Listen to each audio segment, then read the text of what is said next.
Hello again. In this video, I'm going to be going over Chapter 7 of Kevin Macdonald's book, Culture of Critique, which goes over the Jewish role in immigration policy in the first half of the 20th century. I'm not here to necessarily debunk anything, and frankly, I don't really think he says anything that's historically false, if that makes sense, but I do think a lot of his interpretations and his exclusive focus on Jews, although obviously that's the point of his book, I think it kind of seeps out and people use the book as oh, only Jews were involved in this and they had these specific reasons and no other group engaged in this kind of activity as much, and I just think that's overall incorrect interpretation of why immigration policy changed. So yeah, we'll be going over that chapter, and I'll also be going a little bit beyond that chapter. He kind of ends it at the 65 Immigration Act, but I kind of want to go and extend it a little bit beyond that, and I'll kind of give just some general thoughts on immigration, and hopefully this will be my last video on immigration, but probably be broken down into two parts because it might be a bit long. I've done some other videos on immigration, so I'll probably reiterate some stuff I've already said,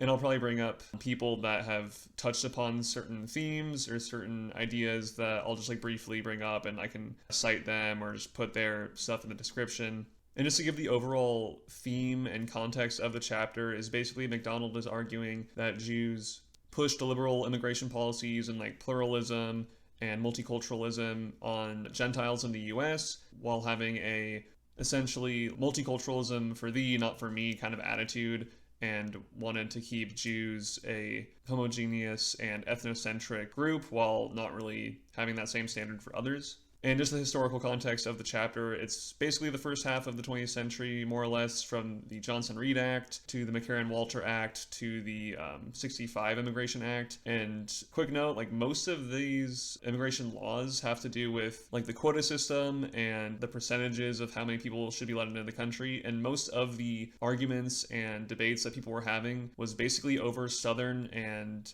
Eastern European immigration, not so much Asian immigration and specifically Western Hemisphere immigration, at least in the confines of this chapter. And that wasn't really even a thing up until the 65 Act. And really the main points of contention were between WASP, quote unquote, Nordic stock Americans and their either Jewish or Catholic European counterparts. I'm assuming most of you guys know this context, but just want to give that brief little introduction before we begin.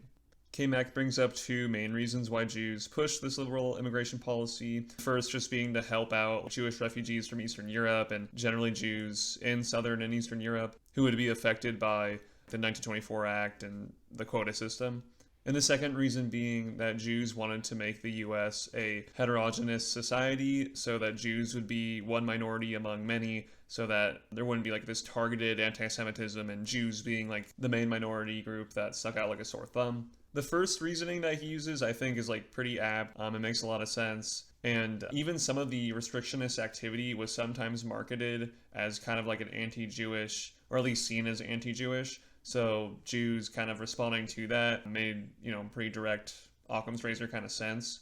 And we can see some parallels with specifically the Italian community in the US and how they pursued liberal immigration policies specifically to help out Italians, even if it meant broadening immigration to other groups as well. The second reason is a bit more murky in my opinion. He does cite some authors in the following pages, but they're writing from a later time and just kind of looking back and saying, well, Jews want a more open and pluralistic society in general because it helps out Jews. But I mean, you don't really see any direct quotes from the actual people that Kmac cites, who were in these type of debates, Emmanuel Seller and stuff, saying anything like this. I know his whole point is that it's either unconscious or it's kind of a hidden motive and stuff like that. So it's kind of hard to disprove or prove, but I'll accept it for sure, just for the sake of argument. And I do think there's a certain parallel with how other groups used liberal anti-communist rhetoric and even Christian universalistic, Catholic universalism rhetoric to open the gates of immigration as well. I think those are essentially the two main reasons he points to Jews could kind of be applied to other groups as well, in the sense that there were direct defenses of a specific group or a more universalistic notion that at the end of the day still aided that specific group, if that makes sense. And just a quick add-on, Jews pursuing this to not be the main minority group or something like that, I think is a bit skewed because obviously in the US, African Americans were always seen as like the main minority, like the most apparent minority group. And not only that, there were plenty of other Southern, Eastern, whatever Europeans, Catholics, Orthodox in these big immigrant cities. So I don't think there was really like a big motive for Jews to make already pluralistic society even more pluralistic. And historically, there had been much more anti-Black and anti-Catholic rhetoric in the States at this point than anti-Jewish. But kind of hard to prove either way. And before Macdonald gets directly into immigration, he does bring up 3 points that are tangentially related in terms of like creating a more pluralistic, open society. The first being intellectual and academic efforts, and starts by citing a book by David Hollinger called Science, Jews, and Secular Culture. I have no doubt that this book is like an accurate book and has plenty of good information on Jewish influence in the 20th century. And I've even used his other book, Protestants Abroad, in the past, just to show the kind of comparison that Hollinger makes between Jews and Protestants. In the Protestants Abroad book, for example, he cites Protestant missionaries being more of a kind of global, if not Asian, cosmopolitan focused force, whereas Jews were seen as more Eurocentric cosmopolitans in his view, in his discourse. And this kind of parallels something that Eric Kaufman, in his book The Rise and Fall of Anglo-America, talks about. A lot of the essentially intellectuals and thinkers that he writes about in his book were like of a WASP background who changed American culture from the 19th to 20th century to kind of like the modern day. He includes some Jews in that as well, and Macdonald even like has some back and forth with Kaufman on this, so I might actually do a book review of Kaufman's book, but I'll probably bring it up more in this video as well. And even Macdonald cites Hollinger's book, saying that Protestants had cultural influence well up into the 60s because of the immigration policies that were in place. So clearly the Protestant influence has to be looked at and assessed, along with the Jewish and Catholic whatever. Macdonald also brings up Franz Boas, who was a cultural anthropologist who kind of advocated the idea of cultural relativism, or at least that's like what his ideas led to. I'm not gonna get too deep into that. I'll just cite this review of Macdonald's chapter 2, which deals more with Boas, and I'll link the source in the description.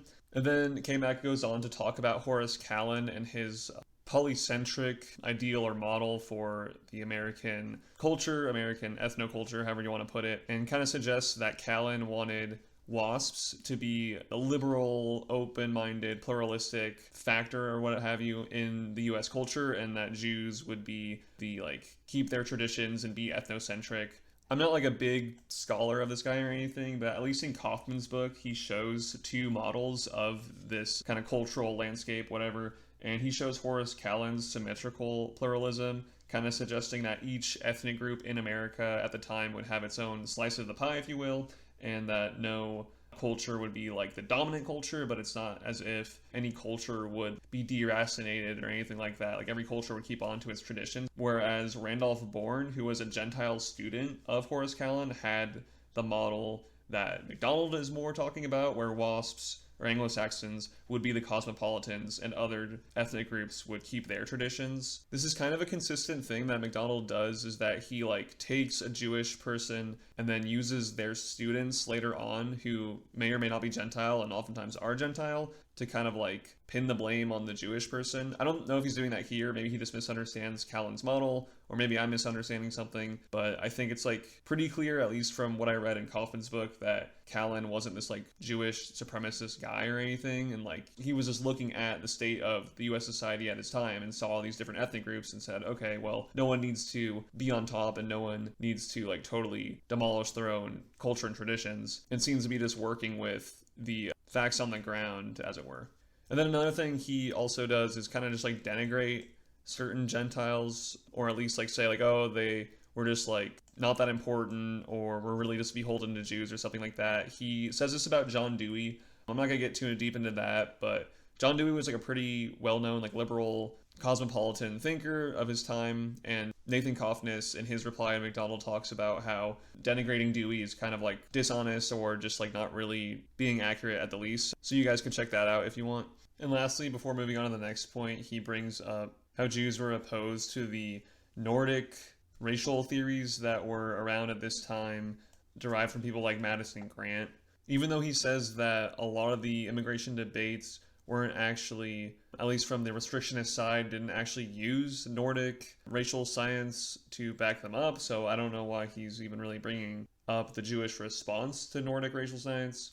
But in general, he does say that Jews were instrumental in denigrating and ultimately replacing the more like race realist, eugenics-based mentality that a lot of people had, or at least like certain intellectuals had, and that this decline in racial thinking led to the 65 Act and like more open immigration. I would say like there was a lot more to it, obviously, than just Jews. I mean, obviously that's like my main argument, but also even with the decline in like kind of racialist thinking, a lot of that had to do with kind of reactions to the Nazis and like seeing how that extremely racialist type of thinking led down to a certain road. I guess a lot of people would say that that reaction to the Nazis were just like Jews, but other people didn't look too kindly on that kind of thinking and that kind of society. And we'll get to the 65 Act later and why that came into being. But honestly, I think it had just more to do with like cultural and historical phenomenon rather than like the decline in scientific racialist thinking, but we can get to that later. And just as an example, he brings up Emanuel Seller testifying in a congressional hearing, and in the hearing, Seller brings up Boaz talking about how the like Nordic racial science is kind of bunk and dismissing the idea of skull measurements and that kind of thing. And that is true that Seller was quoting using Boaz to prove his point, but he also went on to quote other non-Jewish Gentile anthropologists at the time, and gives at least as much time in talking about a Czech, I believe, anthropologist. I don't know how to pronounce this dude's name, Hrdlicka or something. And he brings up other people as well who were Gentiles who weren't buying into like the type of racialist stuff that others were talking about. Again, it's just like hyper-focusing on Jews, but anyway, we can move on to the second point where he talks about church-state relations. And all he's saying here is that Jews advocated for the separation of church and state and general secularism. I don't have too much of an issue with that because Jews were like the main, obviously non-Christian religious group throughout American history. Obviously, there was like Unitarians and like what people would call like unorthodox Christians, to say the least. But I have no doubt that Jews like played a role in secularizing the society. I do think, again, Protestants Abroad talks about this as well, in terms of certain Protestants themselves leading to a kind of post-Protestant secularism in the States. And this reaches back, before the 20th century into the 19th. And I mean, arguably, people discuss whether or not the founders, what they had in mind in terms of how much of a role religion should play. Anyway, we can move on from that, though. It's not a big deal. And I did think it was interesting he brought up the Scopes trial as a way of like showing an example of Jews wanting to like separate religion and schooling, and how the Scopes trial was about evolution being taught in schools and stuff. He was criticizing Jews for being anti-Darwinist, anti-evolutionist in terms of like racialist thinking, but that doesn't really jive well with creationist thinking either, and Jews were against that being taught in schools. And that is just like, I don't know, I just think it's kind of a poor example. I mean, I don't think Macdonald, who's like an evolutionist, atheist dude, would care for creationism being taught in schools. And lastly, before getting into immigration, he talks about the Organization of African Americans, for example, the NAACP. He brings up a book by Levering Lewis that discusses some of the Jewish, like early disproportionate presence in that organization. The same citation does list like a lot of the Protestants, white Anglo-Saxon Protestants who did help start the organization, but it's definitely undeniable that a lot of Jews were involved as well. And brings up Harold Cruse, who wrote about the like Jewish kind of patronizing role in the Black liberation struggle. There's been some criticisms of Harold Cruse. I won't go over them. It's not too important. But kind of along that same thinking, he goes to a book, What Went Wrong by Murray Friedman, which reviews some similar sentiments from different critics of the Jewish relationship with blacks in terms of that they were just kind of like this patronizing force or just using black people for their own advantage. But even Friedman in the book kind of disagrees with this assessment and says that there were like legitimate and real like sympathetic ties between Jews and blacks, and Jews kind of saw the black struggle as like akin to the Jewish struggle. At the end of the day, it's all just like a matter of interpretation, and I guess you could always say like any act really is selfish in the end. I don't know. And then lastly, he refers to Stuart Svonkin's book, Jews Against Prejudice, which discusses the intergroup relations movement. Specifically, I want to go to his citation of pages 63 and 64 of that book, which goes into how the American Jewish Congress promoted and funded certain like educational programs that taught about like cultural and racial differences and like how we can all sing Kumbaya, stuff like that. But a lot of these programs were like led or started by liberal WASPs, like Rachel Dubois, Hilda Taba, and Gunnar Myrdal, who are all like pretty well known for education reform in their own right. And just because they were like supported by the American Jewish Congress or something doesn't mean they were like stooges of Jews or not independent thinkers with their own ideas. I mean, I know that's not what he's arguing, but I'm just, giving the full context. And then from the same book, he says that manifestations of Gentile ethnocentrism or discrimination against outgroups were seen as a mental disease and talked about as such. But the quote from the book is quoting both a rabbi and a Christian minister, and they were discussing like how just prejudice and bias in general, not specifically. I mean, they never bring up, only Gentile ethnocentrism or something like that. They're just saying prejudice and bias in general are like, how we would say today, like, they're like a cancer to society. And it was in the context of post-war, having just lost millions of lives and the atom bomb and people worrying about discrimination in general and prejudice in that sense. It wasn't anything nefarious. It's just like a weird interpretation. And another citation he has of Svank in page 5, where he seems to portray that like these intergroup relations type of people wanted the dominant WASP hierarchy to lose power intentionally or something, but they didn't see it as this like zero-sum game. They legitimately just thought, and perhaps this was naive of them, but they legit just thought like, if everyone was just like kind and race neutral, didn't see race, whatever, everyone would just benefit and it'd be like a net positive for everyone. Now, whether or not that's true is a different story, but whatever their thoughts on that, they didn't think it would be bad for white people or something like that if people like embrace this kind of race blindness or what have you.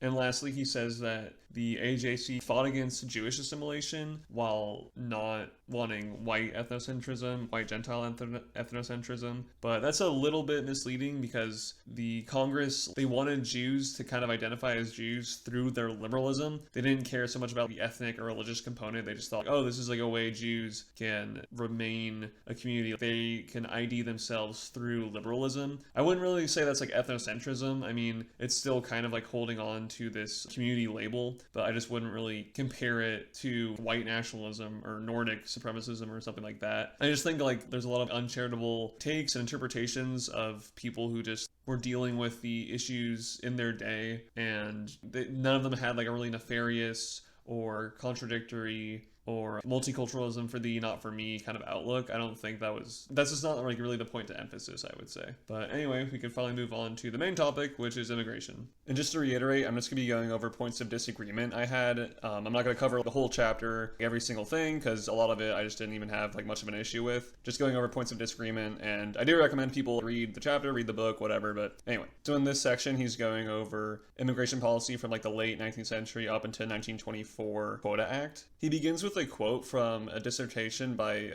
Sheldon Nuringer about this topic. And while the quote is accurate, Nuringer himself goes on to say that Jewish leaders and their allies failed to alter the major outline of American immigration history. And he does briefly discuss the more ambivalent and even sometimes restrictionist attitude that some American Jews did have, specifically towards Eastern European Jews who were coming over in the late 19th century. Some German Jews who were already in the US didn't really like this new immigrant wave coming in, and you could see that in this JSTOR article as well that talks about that. So while sure the overall Jewish perspective has been pretty liberal on the subject, there is some nuance there, especially when it comes to the actual impact. And on the same topic of like the actual impact of certain groups, Macdonald kind of brushes off the importance of labor unions in promoting and lobbying for restrictionism. He doesn't really cite any evidence to suggest that they weren't effective, and from what I've read, the AFL under Samuel Gompers was like a pretty big voice in promoting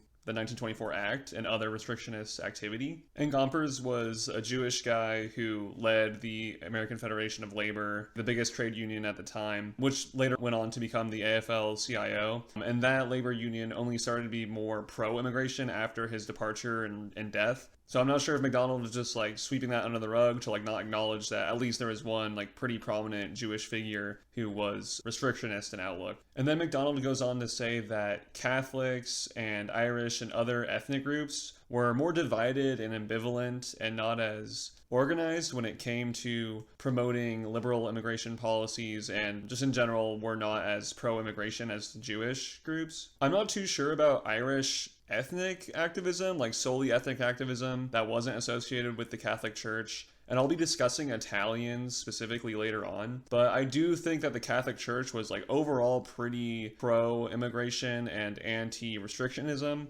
There's a lot of evidence suggesting that they were against the Literacy Act, that they were against the quota system, and I just really haven't seen any like official church position on immigration that would be restrictionist, at least in this time. There may have been individuals who were anti-immigration or like more temperate in their approach, but certainly like the official church position was basically, I would say, like bordering the Jewish position, that at least from Southern Eastern Europe it should be allowed, the quotas were not ideal, stuff like that. Even echoing similar concerns, but just from a Catholic perspective, that the laws were discriminatory towards Catholics, while also saying it was a departure from like the nation's traditions and anti-Christian in a sense. Testified in Congress against it, basically all the same things that Jews did. And most of this was done under the auspices of the National Catholic Welfare Conference that started around the time of these restrictionist immigration activities. And ironically, it was actually led by ethnic Irish for the most part, at least in the beginning, because Irish were the more long-standing Catholic community in the US, but it wasn't an explicitly ethnic organization or anything like that. And not to mention business interests, which arguably were probably the most powerful in opposing restrictionism, and even got the exemption for the Western Hemisphere in the 1924 Act to help out with agricultural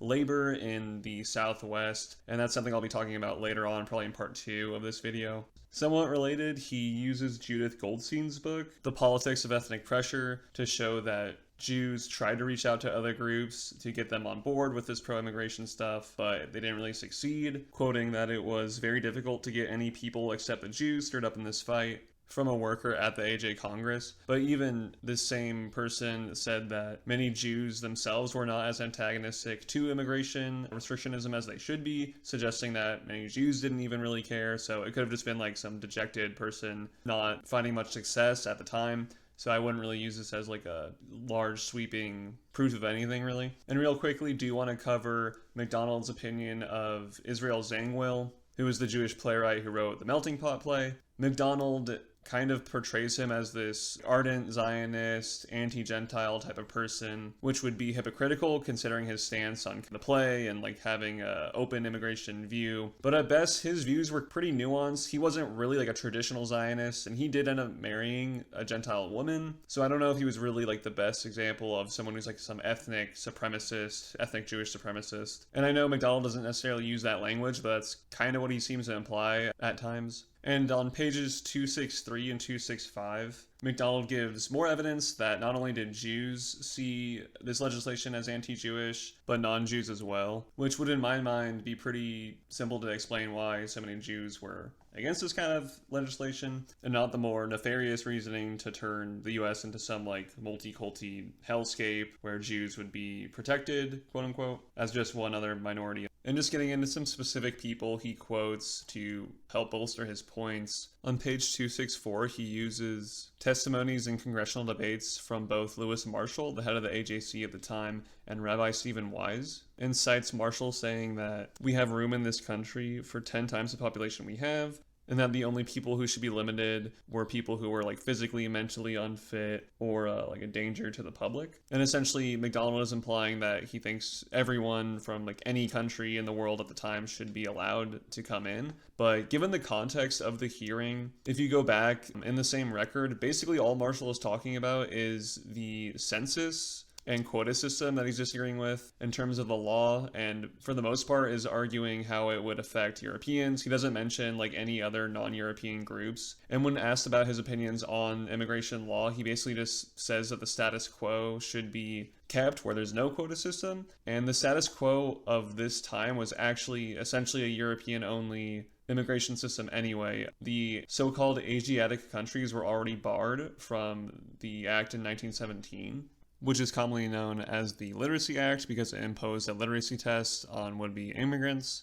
And this is the part of the act that Marshall says he disagrees with in his testimony here. And that seems to be the AJC's main gripe with the 1917 Act, at least, but wasn't necessarily like anti-barring the Asiatic sphere, or at least that was not their like priority, and basically just wanted to go against the quota system of 1924, and also in terms of the literacy tests, they didn't want that applied to like poor Jewish refugees who would have been banned under that. And even opposition to that 1917 act by Jewish organizations was really only directed at that Literacy Act because it would affect Jews who were going through like Russian pogroms and stuff like that. And there was even an exemption clause in the final act that made exceptions for religious refugees. And at that point, the AJC said like, okay, that's good enough for us. And while they weren't totally enthusiastic about the Literacy Act still, they considered that like a small victory. And you can look at this JSTOR article that talks about that more.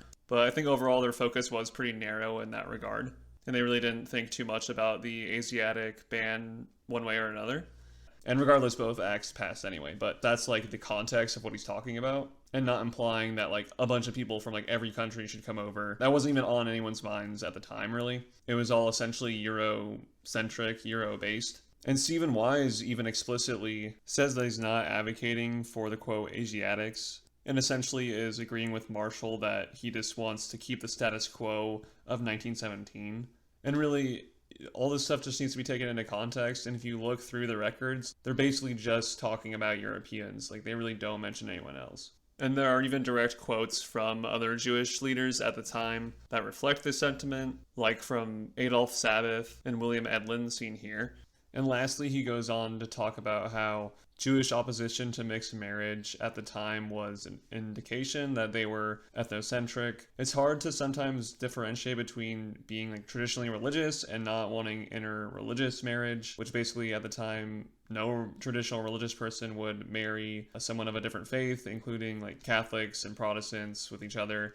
It just didn't really happen that much back in the day. And even one of the books he quotes that talks about this issue doesn't necessarily imply that Jews couldn't marry non-ethnic Jews, but that as long as the non-ethnic Jewish person converted, it was fine. So it's not exactly like ethnocentrism, although there are also some rabbis who didn't want to see Gentiles convert as well. So I do admit it does get it kind of murky because it's like an ethno-religion, but I guess like everything in Judaism, there's debate and arguments among it. But regardless, that's it for that section, and we'll move on to 1924 up to the 1952 McCarran-Walter Act. This time period mainly focuses on refugees from around World War II. Macdonald discusses a little bit about Samuel Dickstein trying to lobby for Jewish refugees in the 30s who couldn't come over due to the quota system. His efforts were basically to no avail, though, and really the only specific refugee relief was given at the tail end of the war with the War Refugee Board. Hopping on over to the post-war period, Macdonald brings up a statement made by the AJC committee that seemingly extolled the virtues of open borders and a race-blind immigration system. But if we look at the citation from Cohen's book on the American Jewish Community, it seems to give a more mild picture and not calling for like a total elimination of the quota system, but just a reallocation of unused quotas to other quota countries that could use them. For example, if England or some country like that didn't use all its available slots, those slots could go to another country. And they did argue for allowing Asian countries to be included on the quota system. But by this time, China had already been given token status essentially in 1943 under the Magnuson Act, which repealed the earlier Chinese Exclusion Act, which was done because China was a wartime ally. And also the Philippines during most of this time was actually under the auspices of the US government, and its citizens were not under the restrictions of the 1924 Act. That later changed in the 30s when they started to get their independence, but even then there was still immigration from the Philippines and wasn't exactly like a banned country either. So essentially the ball was already rolling on these kind of things, and we'll see in the 1952 Act that Asian countries are basically given the green light, albeit under like a kind of like a token system, like not that much immigration, but the racial barrier to immigration and naturalization of citizenship was broken in the McCarran-Walter Act. And in fact, right after this, he mentions that Emanuel Seller supposedly introduced some legislation in 1945 to apparently end Chinese exclusion. But like I said, that had technically already ended in 1943, so I'm not actually sure what he's talking about there. And then he goes on to suggest that while Jews were open towards Asian immigration, they were closed off towards immigration from European refugees. This would be a total turnaround from what even Macdonald has been showing in his book the whole time, that Jews were liberal on especially European immigration, which is basically the whole debate up until the 65 Act anyway. But he uses Neringer's dissertation again to show this, but Neringer basically is just saying that Jews Jews opposed certain refugee relief because it was in accordance with the McCarran-Walter Act, which they did not like because it upheld the quota system. And there was some small concerns about only a certain specific group of German refugees who they thought would have like anti-Semitic beliefs, and they didn't necessarily want them to en masse come to the country. Whether or not that was a legit fear or not isn't really the question, but it wasn't like this anti-European in general push. It was like this specific fear over certain Germans. And regardless, once the 1952 Act passed, they were basically on board with refugee relief because the act that they didn't want to pass had already come to fruition, so they just continued with their liberal policies. And again, I do just want to reiterate that the McCarran-Walter Act, while keeping the quota system, did formally open the country to Asian immigration and naturalization to citizens of any race. And this was largely done by Walter Judd, who was an American politician, but was a former missionary who's talked about in Protestants Abroad. And he kind of single-handedly led to these open provisions for Asian countries and naturalization. So I have a feeling if the dude was Jewish, that would be brought up, because he definitely was a liberal on immigration policy, even though his provision was coupled with an act that kept restrictionist policies in place overall. And his last kind of thoughts on this act are bringing up a statement by the AJ Congress dismissing the act and saying that the free world is looking towards the US as kind of a beacon of light, and that in the eyes of other nations this is kind of a bad look, to make it simple. But this wasn't like a specific Jewish view. There were other church groups and other politicians who had this view that the immigration policy of the US had an effect on how countries viewed the US itself, and it was kind of necessary when the US was vying for global influence along with the USSR. And before I move on from this page, Macdonald says that people like Seller and Lehman argued for the inclusion of black Jamaicans under the England quota, because at the time Jamaica was still essentially run by England. This is true, however, I do just want to clarify that even under the original 24 Act, black Jamaicans actually were included in the English quota already, but the McCarran-Walter Act essentially closed that loophole. So it's not like Seller and Lehman were just like making that up whole cloth. It was already on the books. They were basically just arguing that it should be kept. And ironically, there was like some argumentation among different ethnic activists, black and Japanese, because black activists didn't like that loophole was being closed, and Japanese activists, led by Mike Masoka, wanted the McCarran-Walter Act to pass no matter what, so even if that included upholding the quota system and even maybe making it a bit tighter. So I just thought that was kind of interesting to add. And speaking of the Cold War in the USSR, he brings up the fact that a lot of Jewish groups and Jews in general wanted to shake off the image that they were pro-communist or communist sympathizers. You see this in the trial of the Rosenbergs, that while they were Jewish communist spies, the people who prosecuted them were Jewish and were more or less disowned by the broader Jewish community. There's a parallel here that I want to bring up, and this is going to bring up a different community that shares a lot in common in terms of its trajectory with immigration in the US, and that's the Italian community. A great book that covers this subject is Whom We Shall Welcome by Danielle Battisti, and in that book, it discusses not only the Italian attempt to portray US Italians as non-communist, but also non-fascist, and basically just kind of in line with the traditional American political system and culture, with the Italian-American Victory Council and the Letters to Italy campaign all pursued to promote that goal. And this is where I kind of want to start to bring up the comparison even more. Battisti even explicitly says that Italians were matched only by Jewish Americans in their activism on the subject of immigration, and helped lead the push for liberalizing the nation's immigration policies in the post-war period. And while groups like the Order Sons of Italy in America, and politicians like Salvatore Cotillo, protested against the 1924 Act and lent some support to the refugee bills in the late 40s, the McCarran-Walter Act really put into high gear the Italian liberal immigration activism with the creation of the American Committee on Italian Migration that had an explicit goal of at least reforming the quota system, if not outright abolishing it. And even before the ACIM was created, dozens of Italians testified in Congress against the 52 Act and attacked the quota system on Christian grounds, deeming it anti-Christian or unchristian, as well as being illiberal, with even Pope Pius XII singling out the US as being unduly restrictive on the rights of refugees as the act was about to take effect. And as my previous video showed, a lot of papal statements were basically liberal on immigration and encouraged the movement of peoples and the rights of migrants, etc. So none of this should really come as a surprise. But something to keep in mind is at the end of the day, the Italians who were pursuing these types of things were acting more or less in self-interest, and that's not a criticism, it just is what it is. And I would say the same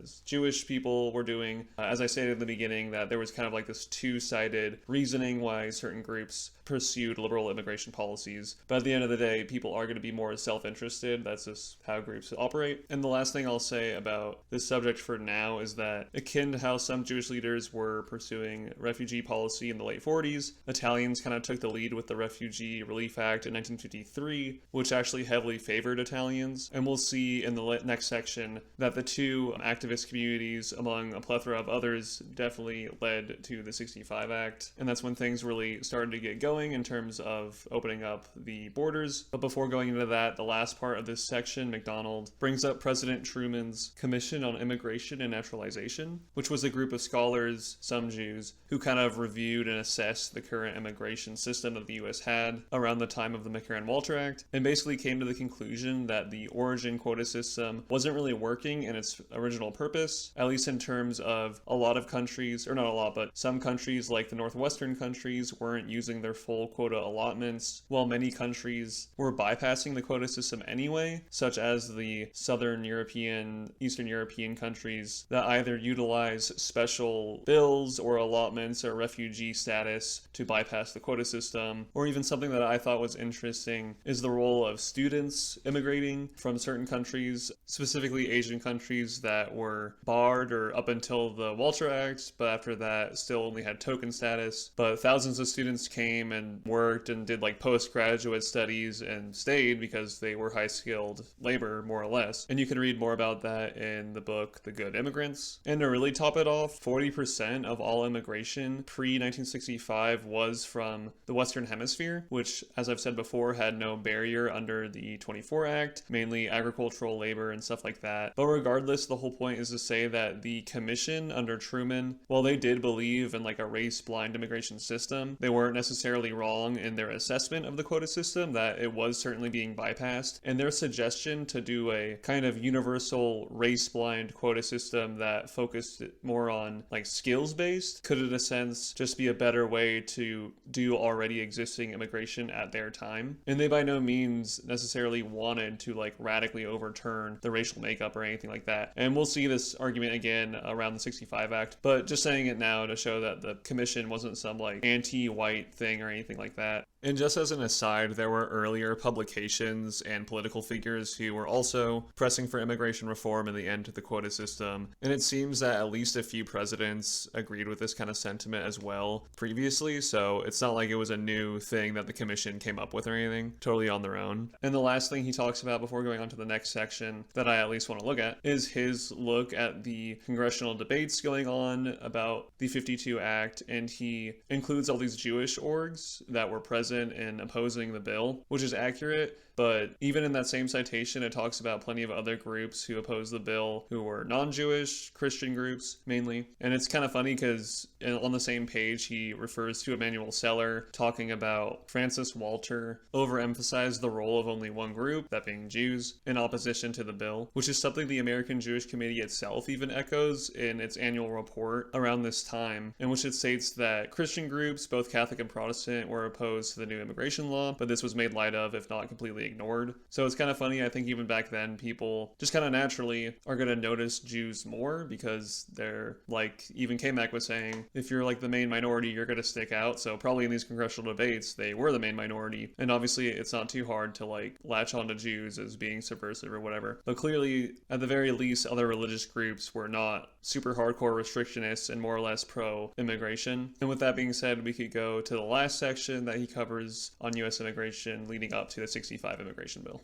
And the thing I want to jump to in this section that really struck my eye was his claim on page 293 that only Jewish groups remained as persistent and tenacious advocates of a multicultural America 41 years after the 1924 triumph of restrictionism and the national origins provision, and only 13 years after its reaffirmation with the American Walter Act. Jewish organizations successfully supported ending the quota system, to paraphrase the end there, and basically just saying that Jews were like the most persistent and impactful, I guess you'd say, in this regard. In terms of persistence, I might agree with that. I do think you can see a general line that Jews from 24 to 65 were overall liberal, and I mean, Emanuel Seller himself was there like the whole time, like freaking in Congress for decades. But I think I've shown that other groups were involved as well, not only Italians, especially when you get closer to the 65 Act itself, like plenty of other ethnic and religious groups start chiming in, and obviously they were doing so beforehand, but just not as loudly. And I really think it was this like broad-based coalition that was needed to really reform the immigration policy at the time. And frankly, like Nuringer said in his dissertation, that Jews didn't really affect the major outline of immigration policy previously. So I guess my response to this would be that, yeah, Jews were pretty consistent, but they really didn't even have that much of an impact until the very end when other groups also started coming into the fold. And that's not to say that it was just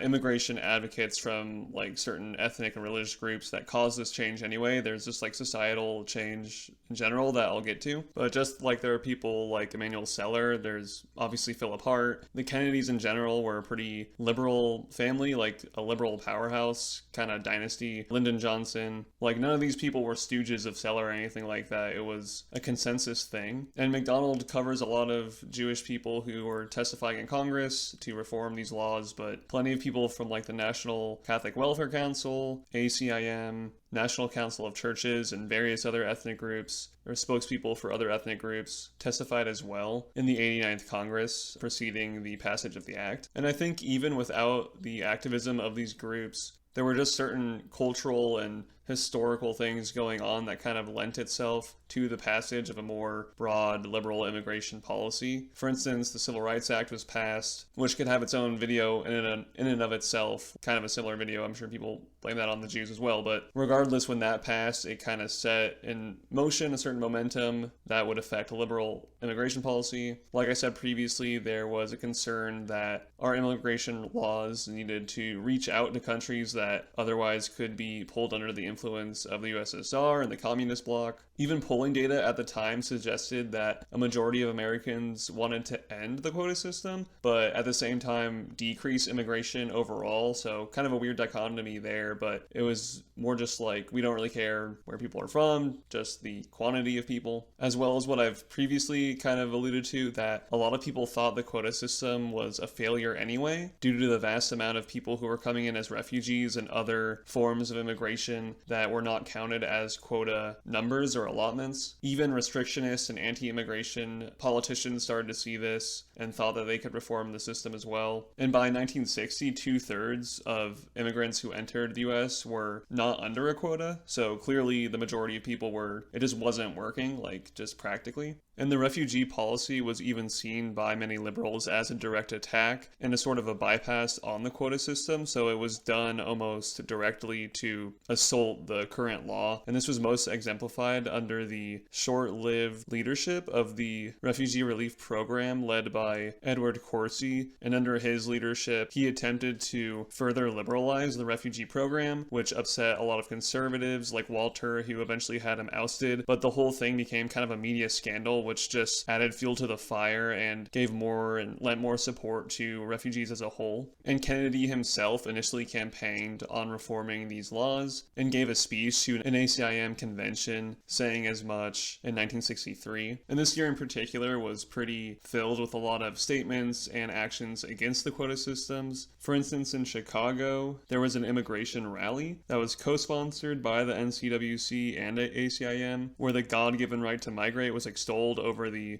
more restrictive and unjust, unscientific, discriminatory immigration law that was on the books, described as such by other Italian community leaders at the same rally. And in the same year, another encyclical was issued from the papacy under Pope John XXIII, Possum and Terrace, which among other things argued that man was a member of a human universal family that transcended nations, and states have a moral obligation to serve migrants. And similar statements could be found among the National Council of churches as well. And later on, Macdonald discusses how the 65 bill emphasizes family unification, which led to the problem known as chain migration, and a de-emphasis on skills-based immigration. And while that is true, ironically, this was mainly done under the auspices of Michael Fagan, who was actually a restrictionist in immigration policy, but he saw that the quota system wasn't working, so he believed that the family unification system would favor European migrants, mainly because obviously at the time the US was majority European and white, and he figured that people using that kind of chain migration would just be European, and that also it wouldn't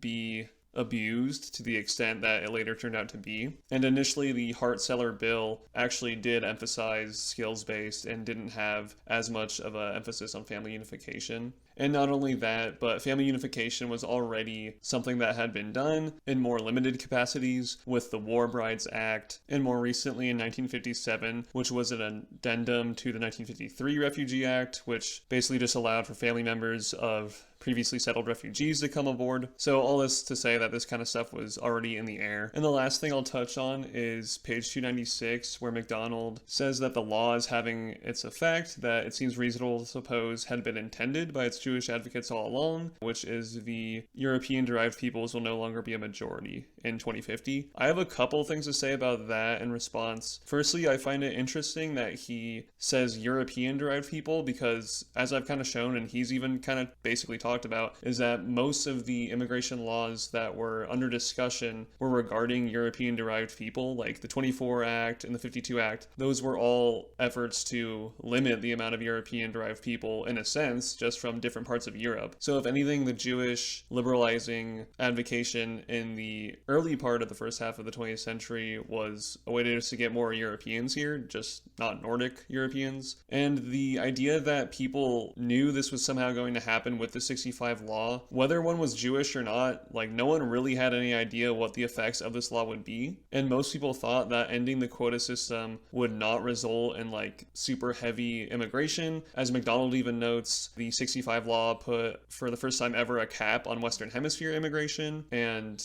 obviously had a cap on Eastern Hemisphere. So really people thought it would just be a trickle, but obviously that turned out not to be the case, mainly due to chain migration, but also later refugee additions as well. So you have statements from people like LBJ, Oscar Handlin, who Macdonald brings up earlier, all saying that they thought immigration would not be this huge thing and that the era of mass immigration had passed, like the era of the late 1800s, early 1900s. And just as an aside and kind of a tangent, the Handlin quote I'm using is from the 50s when he was active in these debates, but it's a good quote to show kind of the mindset of what immigration reformers had in mind. And also, just as an aside, Handlin, as a immigration historian, kind of shaped the Nation of Immigrants narrative that was later published into a small book, pamphlet, ghostwritten under JFK's name. And this has been kind of pointed at as more evidence of the Jewish historical role in kind of changing how the country views immigrants. But even Handlin's work and the pamphlet Nation of Immigrants was still pretty Eurocentric and basically in line with other reformist activity, essentially just focusing on European immigrants and kind of criticized by modern, like, liberal critical race theorist types. So really this kind of stuff was nothing radical. It was like totally in line with other thinking at the time. It was just the whole context and the air they breathed was old stock European Americans versus new stock European Americans. And Cofnas even talks about how Emanuel Seller later on kind of wanted to reverse some of the ill effects of the 65 Act by trying to promote more European-based immigration, which Hugh Davis Graham briefly talks about in his book Collision Course. So just to conclude, I think Macdonald did something that he actually accused Eric Kaufman of doing in his book Rise and Fall of Anglo-America, which is the sin of omission. I think Macdonald fails to kind of put things in their proper context. And I don't blame him too much because, again, the book is specifically about Jews, but how he writes this chapter and kind of the book overall, but focusing on this chapter, he seems to imply that Jews were like this sole and extremely powerful liberal immigration force, whereas other groups seem to be ambivalent at best. And whether or not he would agree with that assessment, I just think that's like what a lot of people get out of the chapter. And not to mention just omitting people like Samuel Gompers, who was a pretty prominent restrictionist. And ironically, he even concludes this chapter with a quote from Lawrence Auster, who was like this Jewish guy who talked at Amran and was anti-immigration as well, although obviously not in this period. And I think I've shown that at the very least other groups were involved, especially in the run-up to the 65 bill, which was the most impactful, and the first half of the 20th century was basically restrictionist victories, more or less. So if anything, there needed to be a broad-based coalition and just historical timing and cultural factors, not just one group advocating something. But as I end this video, I think I'll dovetail into the next, because something about the 65 Immigration Act that I think a lot of right-wingers don't really realize is that while it was a big watershed moment in American immigration history, what we see today in terms of what people are calling like white demographic replacement, whites becoming a minority, all that kind of stuff, the main group that's really been rising has been the Latino population. And as I've already discussed, that the 65 Act put a cap on Western Hemisphere immigration, with even modern liberal scholars kind of criticizing the 65 Act for either not going far enough or somehow being racist still because of this point, and has explicitly been noted as not the reason for the rise in Latino immigration. So for my next video, I'm going to do more of a history on Latino immigration to the States and show how that unique form of immigration actually really isn't covered much in this chapter or in a lot of people's discussions on immigration in general in the US. So yeah, anyway, thanks for listening, and that will be part 2, the next video. Thanks.